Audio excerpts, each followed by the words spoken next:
Alors, bienvenue à cette capsule d'enseignement de l'Église baptiste de la vallée du Richelieu. Ce matin, on va aller dans 2 Samuel 9, les versets 1 à 13. 2 Samuel 9. Dans le fond, c'est tout le chapitre, c'est seulement 13 versets. Vous pouvez même aller chercher votre Bible. Mais juste avant d'aller plus loin, je vais juste prier pour notre temps ensemble qu'on va passer. Merci Seigneur pour qui tu es. Merci parce que tu prends soin de nous.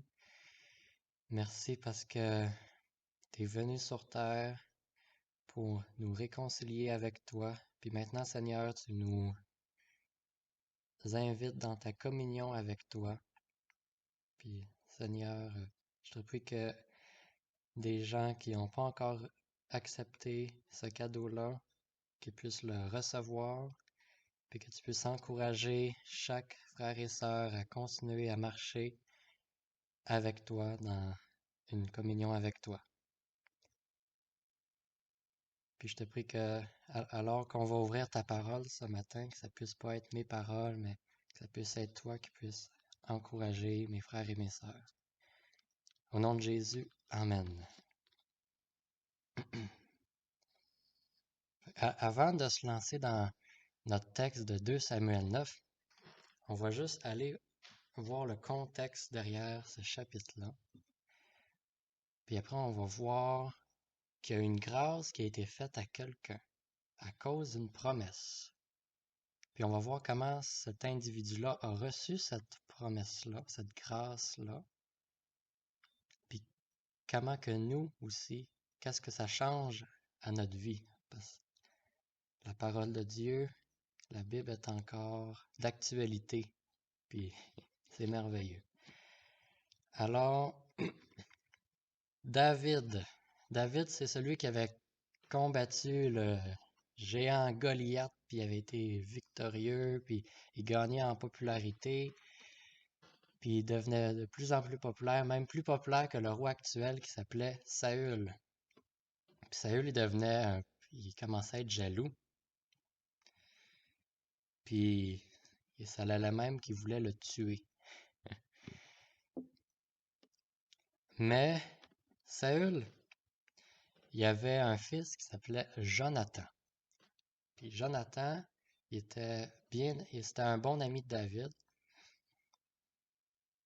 Puis Jonathan voyait l'influence que David commençait à avoir, puis il voyait que David allait devenir roi. Puis à l'époque, quand il y avait un nouveau roi, le nouveau roi tuait toute la famille de l'ancien roi.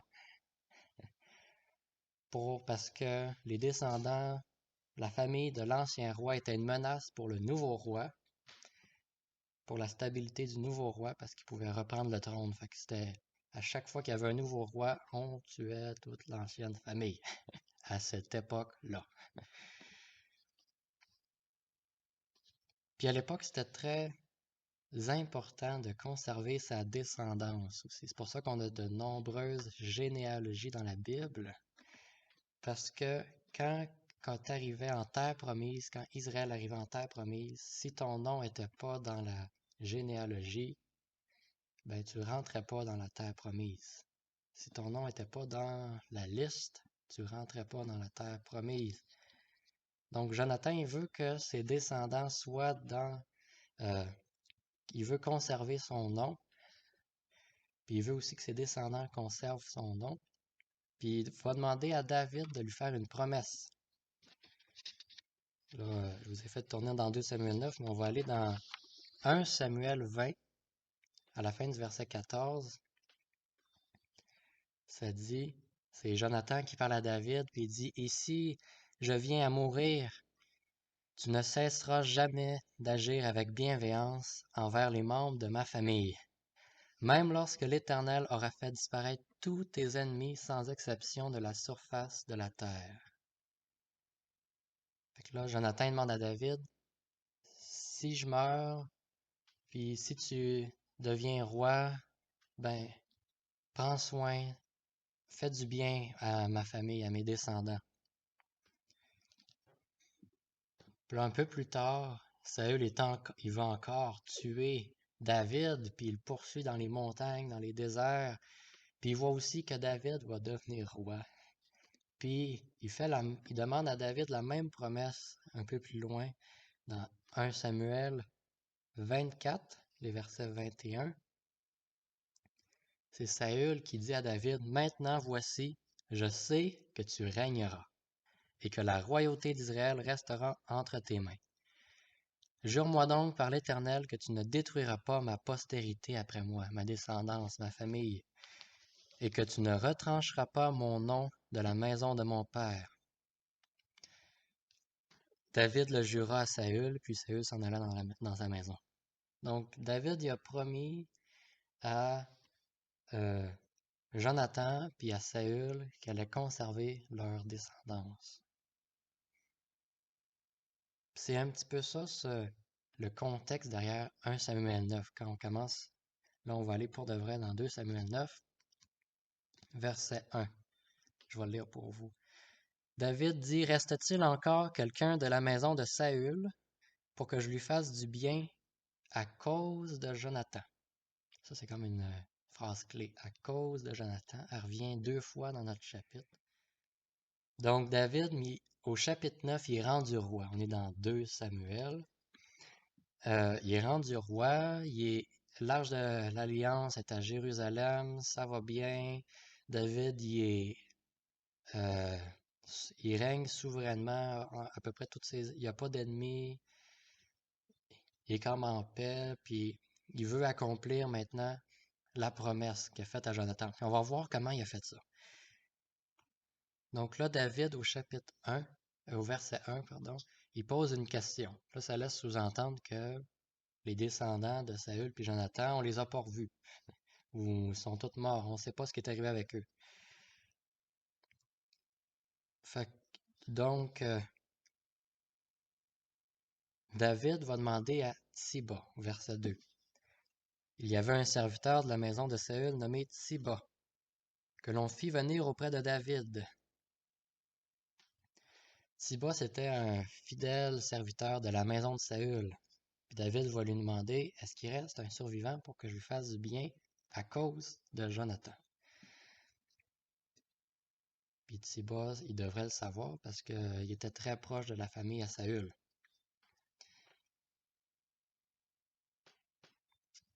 Donc, juste rappeler ici que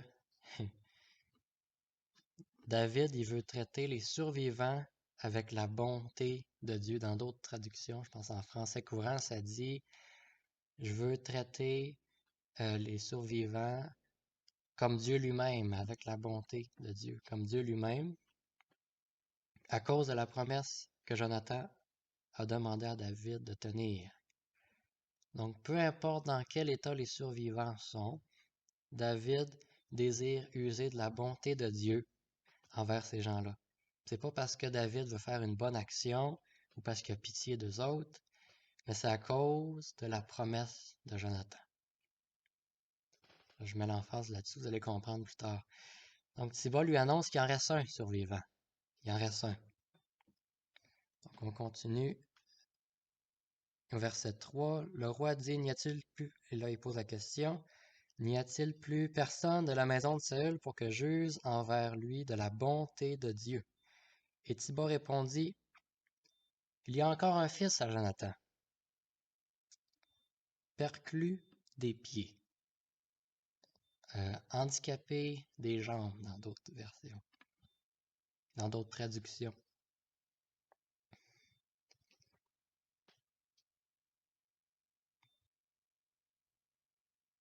Handicapé aux 2 jambes. Ça, on voit ça dans 2 Samuel 4, verset 4. L'histoire nous dit, dans ce passage-là, que le fils de Jonathan, ce gars-là, avait 5 ans, puis il était avec sa nourrice, une femme qui prenait soin de l'enfant de Jonathan, pendant que Jonathan était au combat avec Saül. Puis Saül et Jonathan sont morts au combat. Et la nourrice, elle a vu ça, puis elle savait qu'est-ce qui allait arriver à l'enfant si elle le laissait là. Parce qu'elle dit, le roi est mort, il y a un nouveau roi qui va arriver, puis il va vouloir le tuer. Fait qu'elle s'est sauvée avec l'enfant, puis le texte nous dit que d'une manière ou d'une autre, elle l'a échappé en se sauvant, puis depuis ce temps-là, il est resté boiteux des 2 jambes pour le restant de sa vie. Puis je vais juste ajouter un autre fait à propos des gens dans l'état de ce gars-là. La croyance populaire à l'époque voulait que si une personne est handicapée physiquement ou mentalement, c'était parce que cette personne-là ou ses parents avaient péché. Puis c'est une fausse croyance, c'est complètement erroné. Puis même Jésus, il réfute cette fausse croyance-là avec ses disciples dans Jean 9, quand les disciples voient un aveugle, puis ils demandent à Jésus, est-ce que c'est lui qui a péché ou ses parents? Puis Jésus leur dit, non, non, vous n'avez pas compris. Fait qu'il y avait cette croyance-là aussi à l'époque de David.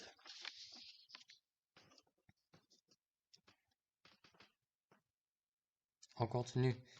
Verset 4. Le roi lui dit, où est-il? Et Thibaut répondit au roi, il est dans la maison de Makir, fils d'Amiel, à Lo-débar. Je vais faire une pause ici. Parce que Lo-débar, c'est là où est-ce qu'il se trouve. Lo-débar, c'est un mot en hébreu. Lo, ça veut dire pas. Puis débar, ça veut dire pâturage. Donc, Lo-débar, c'est pas de pâturage, pas un pâturage. C'est comme, autrement dit, c'est un désert.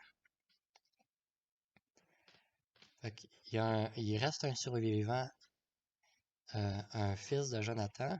Il est handicapé des jambes, puis il vit dans un désert. Fait qu'on commence à comprendre pourquoi il vit dans un désert, parce qu'avec la croyance de l'époque, puis il était sûrement, il voulait sûrement se cacher. On continue au verset 5. Et le roi David l'envoya chercher dans la maison de Makir, fils d'Amiel, à Lo-débar. Et c'est au verset 6 qu'on apprend le nom de ce gars-là. Et Méphi-Bosheth, fils de Jonathan, fils de Saül, vint auprès de David. Méphi-Bosheth aussi, ces 2 mots. Méphi, ça veut dire souffler au loin, exterminer. En tout cas, il y a plusieurs interprétations. Puis Bosheth, ça veut dire honte. Fait que ça fait la honte soufflée au loin. Son nom est associé à la honte. Méphi-Bosheth, son nom c'est la honte. Il habite dans un désert. Il est rejeté de la société. Il veut se cacher, il veut que personne le voie. Puis le roi David veut le voir. Puis il envoie le chercher. Et là, Méphi-Bosheth arrive dans la présence du roi, puis il est conscient qu'il mérite la mort, parce qu'il est une menace pour le roi. Il pourrait reprendre le trône.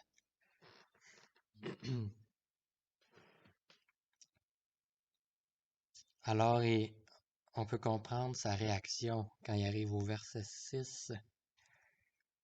Il tomba sur sa face et se prosterna.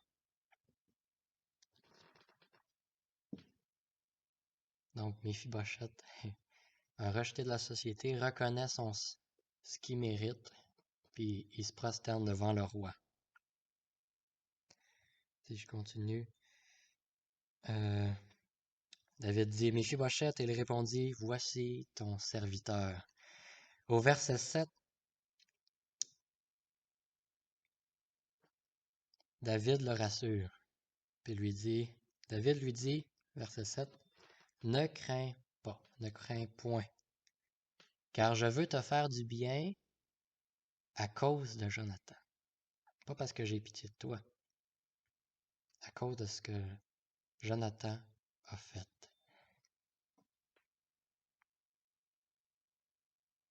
Fait qu'il veut lui faire du bien. Il va lui faire du bien, premièrement, en lui conservant la vie. Il dit, n'aie pas peur, je veux te faire du bien. Fait que c'est déjà un gros morceau, ça. Je te tuerai pas, je te donnerai pas ce que tu mérites, je vais te laisser la vie. Si on continue, je vais te faire du bien à cause de Jonathan, ton père. Je te rendrai toutes les terres de Saül, ton père, et tu mangeras toujours à ma table. Donc non seulement il lui donne la vie, mais il lui donne l'héritage de l'ancien roi, puis il lui dit, tu vas t'asseoir à la table royale, à ma table avec moi.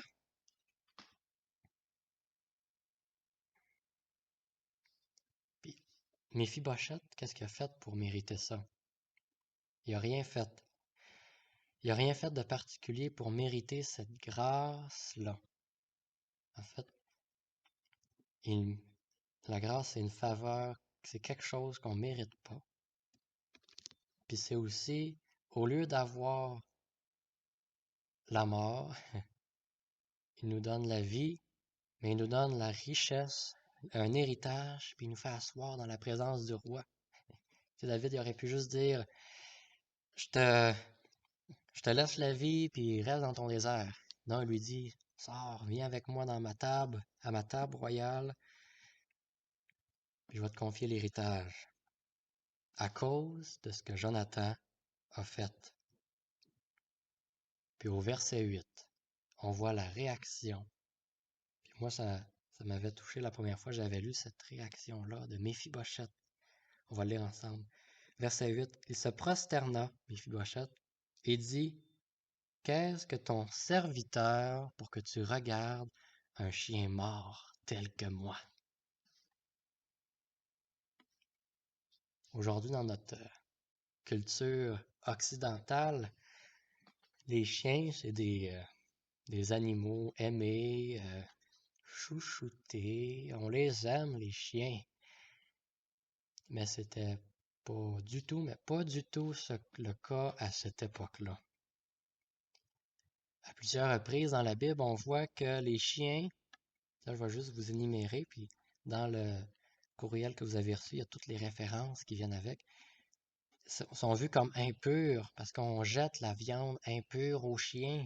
Ils sont vus comme une malédiction, un fléau. Dans Jérémie, ils ont envoyé la peste, les chiens sont vus comme des ennemis, des personnes sans valeur, comme des pécheurs. Donc, en gros, un chien, c'est un être méprisable. Méphibosheth se voit comme un chien, quelqu'un de méprisé. Je m'appelle la honte, Méphibosheth. J'habite dans un désert, loin de tout le monde, j'ai honte. Je suis handicapé, puis avec la croyance de l'époque, on me rejette. Mais il se voit pire qu'un chien, il se voit comme un chien mort. Qu'est-ce que ton serviteur pour que tu regardes un chien mort tel que moi?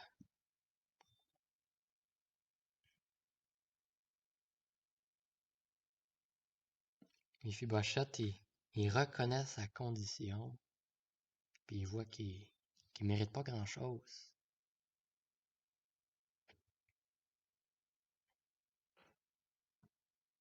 Au verset 9, le, le roi David dit, mais Thiba, il va tout s'occuper des terres aussi, comme ça tu vas rien manquer. Tu manqueras jamais de pain.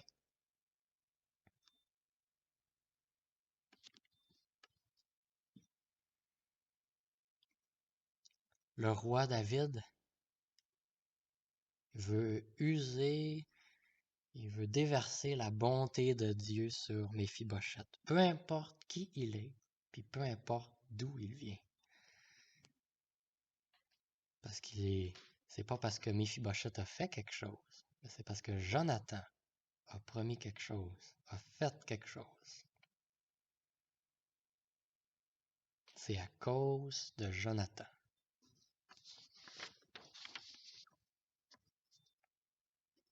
quand j'ai lu la réaction de Méphibosheth, je me suis comme identifié à lui, dans le sens que devant le roi des rois, je ne suis qu'un pécheur, un chien mort. Puis vous et moi, on mérite la mort. Puis si on recule à la Genèse, on avait été créés pour être en parfaite communion, en parfaite relation avec Dieu le Créateur. Mais on a préféré vivre à notre manière. J'ai préféré vivre comme que je veux. J'ai préféré vivre sans Dieu. Le péché, c'est de rejeter Dieu. Puis le péché, ça nous éloigne de la communion avec Dieu. Puis comme Méphibosheth, je mérite la mort. En Romains 6, 23, le salaire du péché, c'est la mort. Puis comme Méphibosheth, je ne mérite pas d'être dans la présence du roi. Mais Dieu, il veut tellement être réconcilié avec nous qu'il a pourvu à une solution. Jésus. Voyez-vous, Jésus, c'est comme un meilleur Jonathan. Parce qu'à cause de ce que Jésus a fait à ma place, je peux échapper à la mort et avoir la vie. Je suis uni à Jésus. Maintenant, Dieu me voit parfait. Il me voit à travers Jésus. Je suis co-héritier avec Christ.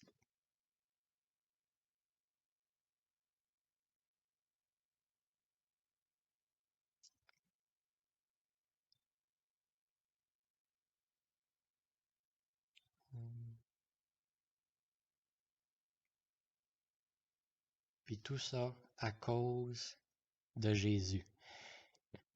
En fait, on dirait grâce à Jésus.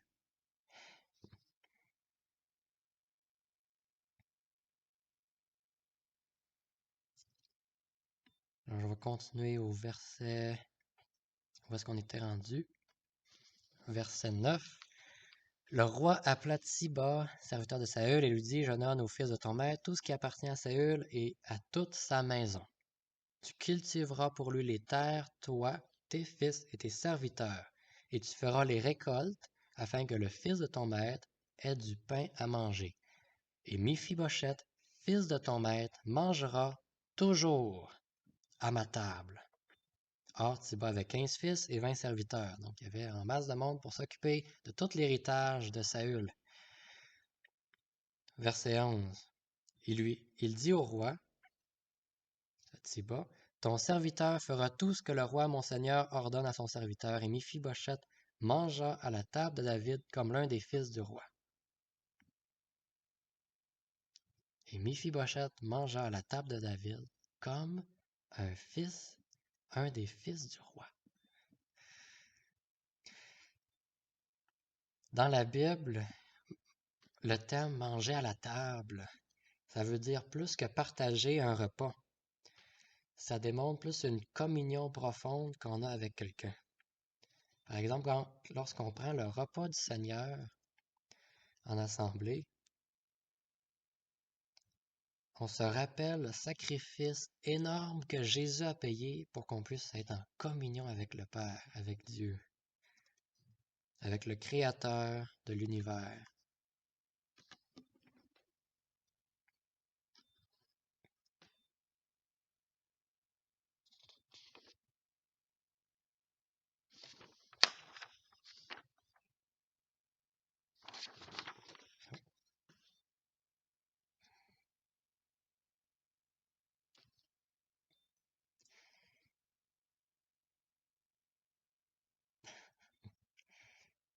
J'aimerais ça, si vous le voulez bien, on va aller dans Hébreux 11, juste un petit saut dans le Nouveau Testament, Hébreux 11, 16. Puis à la fin du verset 16, ça dit que Dieu n'a pas honte d'être appelé, il parle parle des croyants. Dieu n'a pas honte d'être appelé leur Dieu, car il leur a préparé une cité, une place. Lorsqu'on vient à Jésus, Dieu n'a pas honte de t'appeler son enfant, son fils, sa fille. La grâce de Dieu, la grâce, c'est Dieu qui offre le plus grand trésor à ceux qui le méritent le moins. Moi et toi, nous autres. La grâce de Dieu, ça montre sa bonté. Dieu est bon envers ceux qui méritent d'être punis. La grâce, c'est une personne, c'est Jésus-Christ. Dans notre texte, David, il ne connaissait pas Méphibosheth. Il a même demandé, il reste un survivant? Et Méphibosheth a une nouvelle vie grâce à ce que Jonathan a fait. Pour nous, Dieu nous connaît mieux que nous-mêmes. Puis malgré ça, à cause de Jésus, il nous aime et nous désire dans sa présence, à sa table. Mais avant d'entrer dans la présence de Dieu, il enlève notre honte, notre péché. Dans la Genèse, quand Adam et Ève ont péché, la honte est arrivée. Ils se sont cachés. Avant de retourner dans la communion avec Dieu, il enlève notre honte. Il nous rend capables d'être semblables à lui. Puis pour être semblable à Dieu, il faut intentionnellement passer du temps avec lui. Dieu nous invite à sa table. Peut-être que tu te sens comme Méphibosheth. Tu te sens rejeté. Tu as peur que les gens voient un handicap quelconque, une condition que tu as, ton passé, tes échecs. Bien, mon ami, Jésus t'attend. Il veut que tu vois à quel point il est bon. Il veut que tu viennes à sa table. Mais avant ça, il va enlever ta honte. Il veut, puis pour venir à sa table, il veut juste que tu abandonnes ta vie, toute ta honte qui vient avec, puis que tu viennes à lui tel que tu es. Méphibosheth, c'est l'exemple parfait du pécheur qui se tourne vers son Dieu. Il reconnaît sa condition de pécheur, de rebelle, d'ennemi à Dieu, d'ennemi du roi. Si on reconnaît qui on est devant Dieu, et si on croit que Jésus a payé le prix qu'on ne pouvait pas payer, ben Dieu nous voit comme Jésus. Il nous voit parfait. Plus de honte. On peut maintenant entrer dans sa présence. Méphibosheth, c'est plus le gars, c'est plus la honte soufflée au loin qu'on veut rien savoir. Il est maintenant à la table du roi. Il y a une nouvelle identité. Dieu a soufflé sa honte au loin. Tu n'as plus à avoir honte. Tu peux marcher la tête haute parce que tu es un fils et une fille du roi des rois.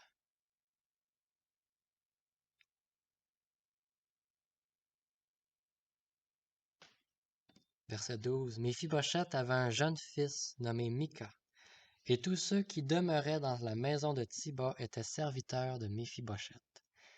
Méphibosheth habitait à Jérusalem, car il mangeait toujours à la table du roi, et il était boiteux des 2 pieds. Notre chapitre finit comme ça.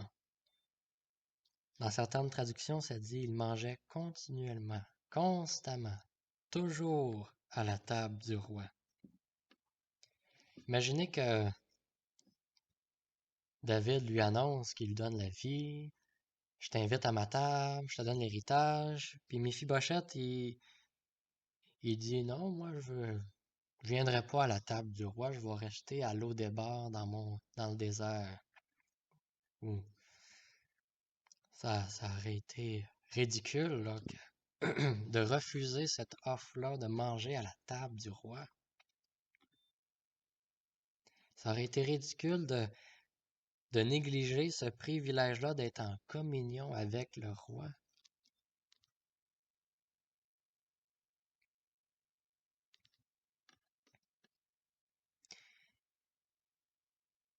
Faut être honnête, trop souvent, ça nous arrive à nous aussi. Ça m'arrive à moi aussi. De négliger d'aller à la table du roi, de négliger d'être en communion avec le Créateur, d'investir du temps avec celui qui tient le monde dans sa main.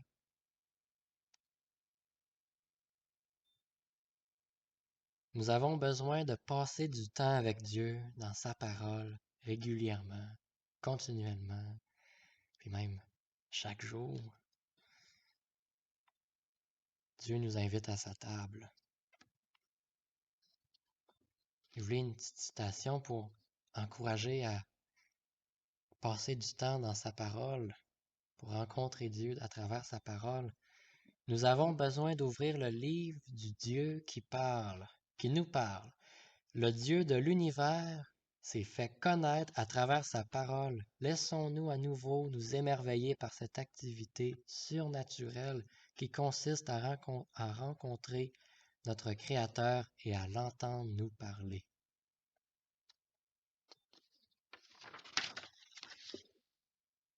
Méphibosheth, et le texte termine, il était boiteux des 2 pieds. Mais sa honte était enlevée. Puis il était dans la présence de Dieu, du roi. Puis j'avais lu une prière d'un monsieur qui s'appelle Jacques Le Breton. Il est né en 1922, puis décédé en 2006. Puis lui, à 22 ans, il a eu une blessure de guerre, puis il a perdu ses 2 mains, ses 2 yeux.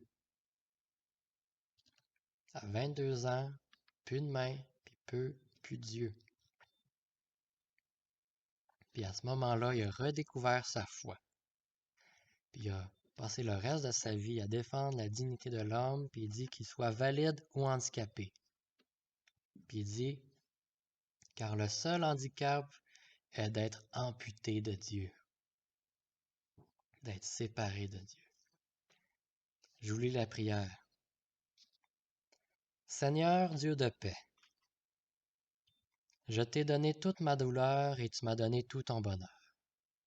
Je t'ai donné toute mon angoisse et tu m'as donné toute ta sérénité.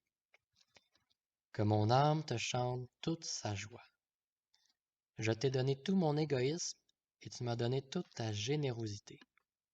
Je t'ai donné toute ma pauvreté et tu m'as donné toute ta richesse. Oui, qu'elle te chante, mon âme, toute sa joie.